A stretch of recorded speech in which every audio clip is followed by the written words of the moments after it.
nakukuha po yung kapital. So, pinagkuhanan ko po ng kapital ito, kaya maliit na siya. Kasi makikita niyo naman po dyan, no, yung ROI niya plus 266% na. So, ibig sabihin, nakuha na po yung kapital niyan. Yan lang po yung mga pabarya-barya na natira na na pwede uli mag-compound dyan dahil 24x pa rin po pag nag-compound dyan. No. Diyan yan. Wala din uli. So, i-refresh na naman natin. Mahina kasi yung signal dito sa akin. Ayan, na-credit na ha. Minsan po hindi nyo nakikita kaagad sa balance. Kaya kailangan po i-refresh po natin. Kanina 37 lang yan, 43 na. May dalawa pa ho tayo i-claim.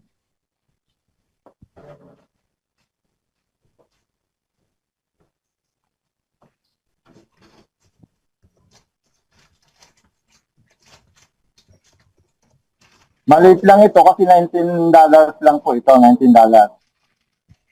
Hindi nagpakita. Naklim ko na yata ito. Wait lang, naklim ko na yata yan. Dito na lang tayo sa 200 para mas malaki-laki.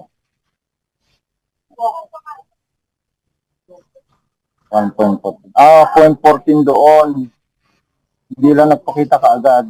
Yan, ito po yung 200. Nag-failed. So, pag nag-failed na ganyan, uulitin na uli natin. Kasi nandyan pa rin naman siya.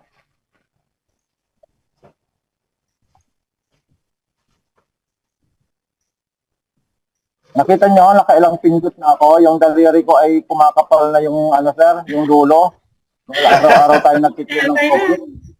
$4 yan. Ngayon, i-request natin para ma-credit na yung huli. It's for today. So may 44.52.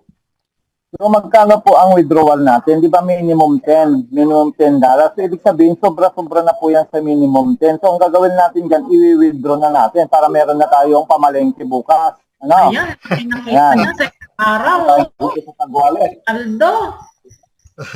Isang araw lang yan. Sa pesos ito, ma'am, magkano ito sa pesos, ma'am, ma'am Connie? Hindi pa yan sa 2,500. Meron ka mamaya.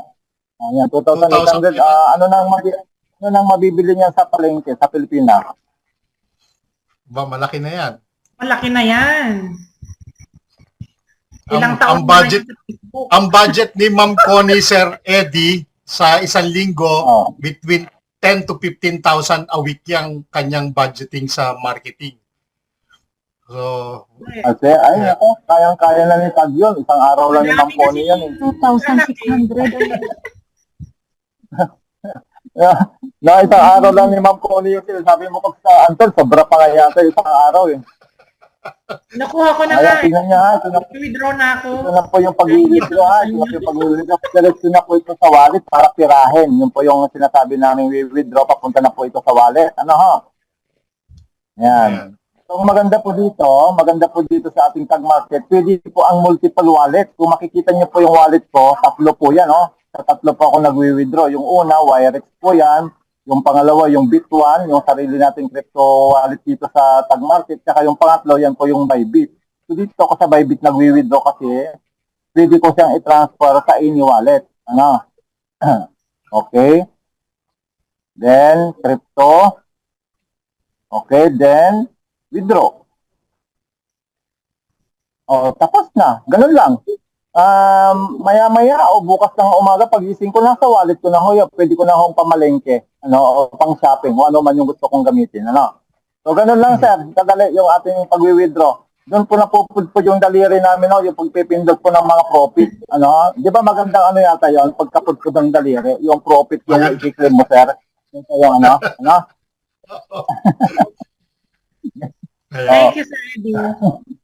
Yan, congratulations. Yun po, i-install na natin para makita nila yung mga bago dito. Saka yung mga dati, alam na nila yan. Siyempre, yung mga bago. Pakita mo ngayon, sir, pakita mo sa kanila na magsisend ng email yung company na nag-withdraw ka. No? Ayan. Kay Marisa account yun, kay Marisa makikita nyo. Lang. Ba, puro tag market ah. Hmm. Ayan, oh, yan yung winidraw ko. Oh. Yan ang inaantay ko ngayon. Oh. Tingnan mo. Oh, ganyan po siya. Oh. Yan, ganyan. Ganyan pong darating. Yan po yung winidraw ko na inaantay ko ngayon. Parating na po yan kasi winidraw ko ito ng hapon after ng webinar natin. Winidraw ko yan. So, parating na po ito. Di ba? Parating na yan. Tapos yung winidraw ko naman ngayon, dito rin siya mag-appear. Kaya lang natin. Hindi pa nag ay, kailangan mo nang i-okay pala yun. I-okay mo pala ito, sir. I-okay ito. I-okay mo muna. I-okay niya pala muna yan bago siya pumunta doon sa, sa email. Yan, kaya lang natin. Ganun din pong darating yan dito sa Ang maganda po nito, yung sinasabi namin, may security po tayo kasi nga, ay nagme-message po kasi ang tag market dito kung dumating na po yung withdrawal natin dito. Actually, tignan nyo po ito kung papakita ko sa inyo. Wait lang. At pinakita ko na ba kahapon ito.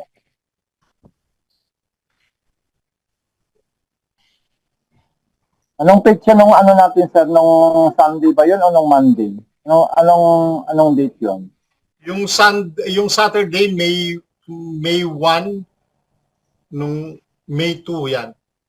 April 28. 490, 498. Tax ba yung cent yan, cent.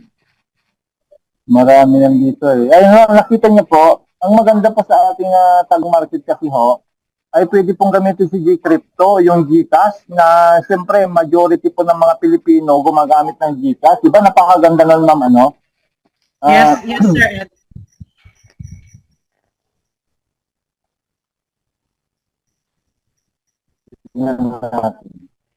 Nandito dumating yung last na dapat darating sa dito eh. Yan. So ayan, nakikita nyo puro G-Crypto po yan, G-Crypto. Kasi nga po yung iba po, dito ko po dinadala sa G-Crypto. Yan, dyan ko dinadala. Dito sa G-Crypto natin. Ayun yan. Hindi na na-open sa dami. Yan, 121,000 na. Ano? Nakita nyo? Ay, Ma'am JT po yan hindi sa akin yan. Ay, nag-withdraw kasi ako ng 3,000 na kita ni Ma'am JT. Ay, binalatuhan naman niya ako ng $100 pang restaurant daw ng family. O, di, okay na rin yun. Wow. Ayan.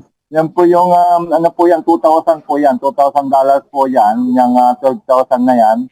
At unti-unti ko pong pinapadala sa kanya kasi sa GCash 50,000 lang po a day ang pwedeng ipadala.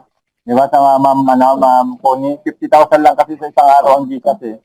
Kaya hindi ko may padala ng niya, no? Kaya nakadalawang padala na ako, meron pang may natira pa. So ito na po yung sinasabi niya sa akin, Yan.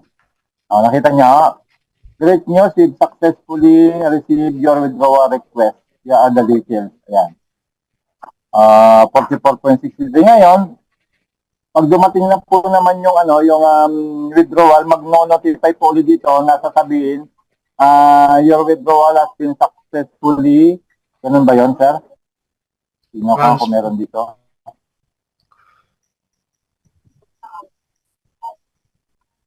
Hindi yan. Yung galing tag market, sir. Tag market din. Wait lang nga, natin yung tag market dito kasi marami dito ang withdrawal. Ito. Yan. Ganyan po siya. You have successfully deposited funds to your wallet for the amount of... Tama ba yan? Tama. Hindi yata yan eh. Basta meron pong ganyan na darating sa inyo. Market with... Tama nga. Kasi ito yung na-receive. Ito yung na-receive. Tapos yung dumating na, ganun na po. Ibig sabihin, yung deposit na po siya, ganyan. Ganyan na siya, Yan. Ito na po yun. You have successfully deposited funds to your wallet for the amount of 247.6.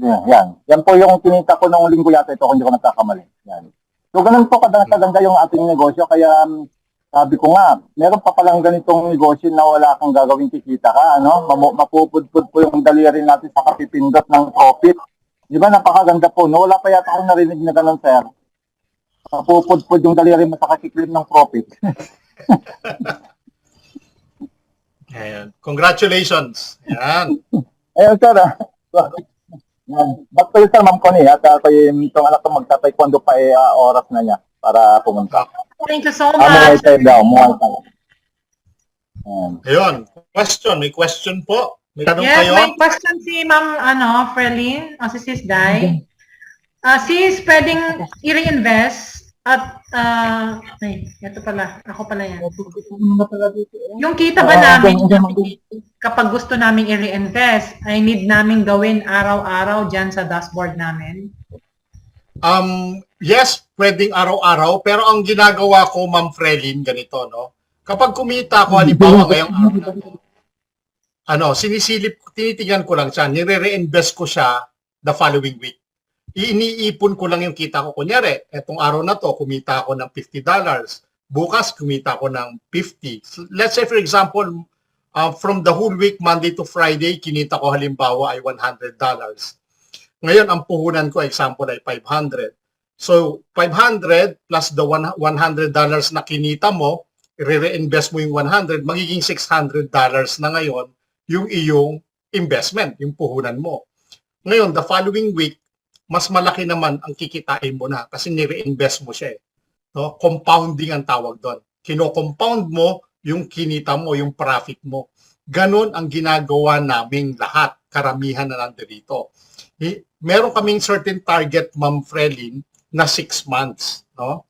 Hindi namin ilalabas yung pera, kundi i-compound na lahat ng kinikita namin, i-compound ko lang. No? So yung 500 ko, definitely na puhunan, example, maaring in 6 months time, maging 1,500 na yun.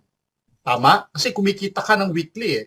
Kung 100 weekly o mahigit pa, mas malaki na ngayon yung investment mo. Ngayon, kung malaki na yung investment mo, example, at gusto mo namang maglabas ng pera, ilabas mo yung 500. Pwede mong gawin yon. So, depende yon sa plano mo. Ano bang plano ko? Laging may execution. Pag nagpaplano tayo, ang plano ko, halimbawa, in 6 months time, ibibili ko ng bagong kotse si Connie, example. So, magkano kailangan kong kitain? Ganon. So, kailangan kumita ako ng ganito. So, paano ko kikita? Dadagdagan ko ang investment ko. Ngayon, pag nadagdagan po, may execution ka. At the end of your 6 months, makikita mo, uy, laki na ng pera ko. Pwede ka na mag-withdraw. Or, kung sigurista ho kayo, ganito yung ginagawa rin ng iba, naglagay ng $500, kumita ng 100, inilabas. Kumita ng 100, inilabas. Kumita ng 100, inilabas. Hanggang sa makalimang beses siya, nailabas niya ngayon yung puhunan niya. Yung natitira ngayon sa loob na 500, yun na yung pinapaikot niya. May mga ganun po. Decision po ng individual, bawat tao, kung ano yung gusto nilang gawin doon sa profit o sa income na nakukuha nila. Kayo po ang bahala. No? Kami po, tinuturo namin lagi yung compounding. Bakit po? Kasi para po tayo nag-iipon. Isipin nyo po, yung kita mo, pinapakita mo pa. Nakuha nyo po, yung kita ninyo, lalo pang kumikita. Yun po yung maganda. No? So, paikot lang ng paikot. Ngayon, depende nga po sa inyo, na kung gusto nyo ilabas yung pera ninyo, ilabas ninyo yung lahat ng profit hanggang sa mabuo ninyo yung puhunan. Yung natitira, dun na kayo mag-compound. Kayo ang bahala. Ganun po. No? So, Sir Anton, may isa pa akong tanong pala. sige. Katulad yan, kunyari, member ka na. Tapos meron ka na rin na-invest. Gusto mo, kunyari, next month, magdagdag sa investment mo, you need to deposit saan sa Yes. iyo. Ganon. Hindi. Hindi. Kung meron, pwede, hindi ho. Ako, kung wala ho kayong USDT, ako ho ang bibili for you. Pero pwede ho kayong gumawa ng sarili ninyo. Pwede nyo gawin yon through GCash. Kami po, tumutulong lang din kami. Halimbawa, sir, pakibilihan nga ako ng USDT, katulad ng ginagawa ko kay Captain Sadiq. The other day, nagpabili ako sa kanya ng worth 150,000 pesos na USDT. Ano po? Ganon. Tapos ngayon, isa-send sa akin ni Captain Sadiq yung USDT ako na po ang bahalang maglagay doon sa account.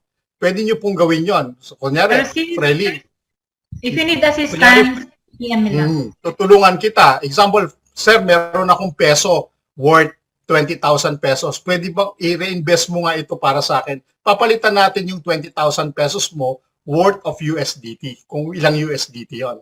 Then, ipapasok natin dun sa account mo. Anytime po, Assist ka pwede. namin, sis. Pwedeng araw-araw, kung meron kang halimbawang sobrang $100, lagay natin. O, the following week, may sobra ka na naman, ilagay natin. Pwede po yon. Ang ganda ng compounding na nangyayari pag ganun po. Padami ng Although, padami. Permission sorry to add. po kasi Permission to Ayan. add. O. Sige, Kapin Sadiq. Okay, dun sa tanong ni Ma'am Prelin Agregado. Hi Ma'am Prelin, this is Captain Sadiq, Coach Orly. Okay, yun pong tanong mo na kung pwedeng mag-add, pwede po yun, pero ibang way na po. No? Ano po yung ibig ko sabihin? Ang ibang way, kapag nasa balance na ng Tag Wallet at i-add mo sa iyong Sonic account, iba po yung dadaanan. Okay, para hindi po kayo malito, pwede pong ma-screen share ako. Hindi. Mag-share screen. Sige. I-ano kita, i-focus kita. Tutulungan namin kayo hanggang sa makuha ninyo. No? Yan. Naka-host ka na, Captain Sadiq.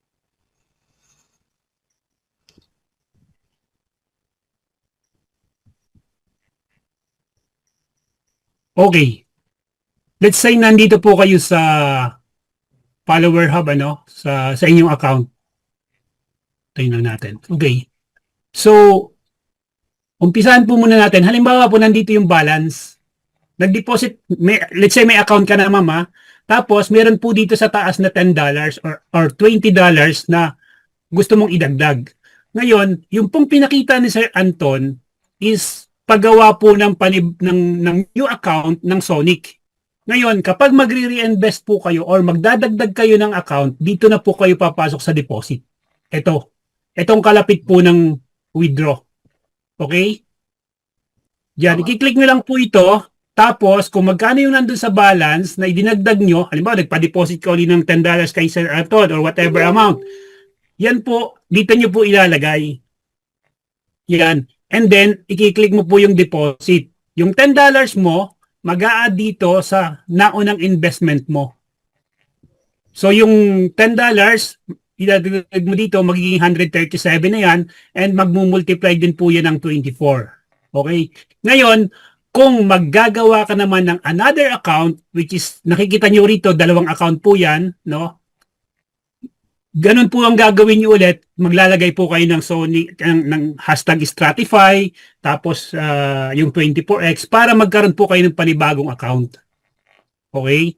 So yung pong pag-add dito po sa deposit. Yan, iba po yung danan. Huwag po kayong papasok dito. Kung makita nyo po dito sa kabila, meron pong deposit dito. Hindi po yan magta times 24. Okay, dito po tayo lagi papasok sa deposit. Yan. At kung mag-withdraw, pansinin niyo po itong pag-withdraw dito, Okay? Natin yan. Yung ginawa ni Sir Anton, ni Sir Eddie yata yun, kanina, pinakita. Ayan. Ito pong profits na to, okay? Pag click niyo po yan, 1.38 halimbawa, 1.38. Pag click ko po yung withdraw, papasok po yan dito sa balance. Okay? Tapos, yung inilagay nyo po na capital, which is in deposit, nakalagay po dito, eligible in 30 days. So, meaning, pwede ko na po siyang withdrawin yung sinasabi ni Sir Anton na after 1 month, eligible na po siya in 30 days. Okay? Puhunan yan, puhunan. Opo. Ngayon, ito naman po yung nagtatanong kanina, papaano po ang pag-reinvest? Hindi nyo po siya ilalabas. I-click nyo lang po yung reinvest. Okay, which is ginagawa namin to after trading time. So, ngayon pong oras na to, hindi pa po kami pwedeng mag-reinvest kasi nasa trading time pa po tayo. Gawin nyo po yan 12 o'clock in the Philippines, I think. Kasi ako po, ginagawa ko naman yan 6 o'clock in the morning. Ilalagay mo lang po yan, 1.38, and then click nyo yung upgrade. Okay? Minimum po ng pag-reinvest is $1. Kasi dati sinubukan ko yan, sense lang, hindi siya pumasok.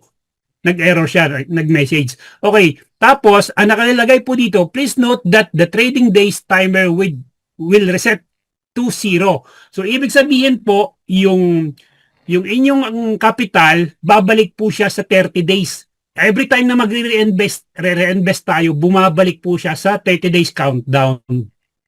Okay, para mas maunawaan po ninyo, bakit sinabi ni Coach Anton, 30 days lang, pwede ko lang withdraw yung capital ko. Nag-reinvest kayo. Diba? So, adjust ulit tayo ng 30 days. So, kung araw-araw po kayo nagre-reinvest, araw-araw din nag-a-adjust ng back to 0 or back to 30 yung countdown ng ating capital. Okay, so ganun po yun. Yun lang, sir. Yung aking may dadagdag pa sa mga newcomers natin. Thank you. Okay. Thank you, sir. Thank you. Salamat. Thank you so much, Coach. Oh. Ayan. May question pa po. Salamat, Coach. So, ayun po, maliwanag po yung sabi ni Coach Orly, na hindi po malulusaw yung pera natin. Yung sinasabi lang niya, pag nasa trading time, automatic na bumabalik ulit sa zero, mailalabas at mailalabas natin yung ating pera, yung ating puhunan. Hindi po yan mawawala. Okay, may nag-chat, may dito. Sabi niya, hindi ko alam kung sino ang upline mo. Wait lang. May apps daw po ba na pwedeng mag-login? Magkakaroon tayo ng sarili nating apps, pero ang ginagamit natin website, no? Kahit sa Google mo, tag market, then login ka. Ganun lang kasimple, kung para hindi ka mahirapan. Hanapin mo tag markets. Hanapin mo yung logo, kasi maraming tag markets. Makikita mo may logo, yung logo natin ng mint green at saka may kulay itim. Click mo lang yung login, makakapag-login ka na. Or gumagamit din kami ng portal.tagmarkets.com, no? Yun yung ating website, no? portal.tagmarkets.com. Para makapasok ka dito sa ating negosyo. Ngayon, sa telepono, pwede nyong ilagay doon sa yung add ang tawag doon na Captain Sadik, add to home screen. Add to home screen para hindi na ho kayo magta-type. Pag pindot nyo po nung add to home screen, diretso na po yun sa tag market. Pwede nyo pong gawin yan. Ayan.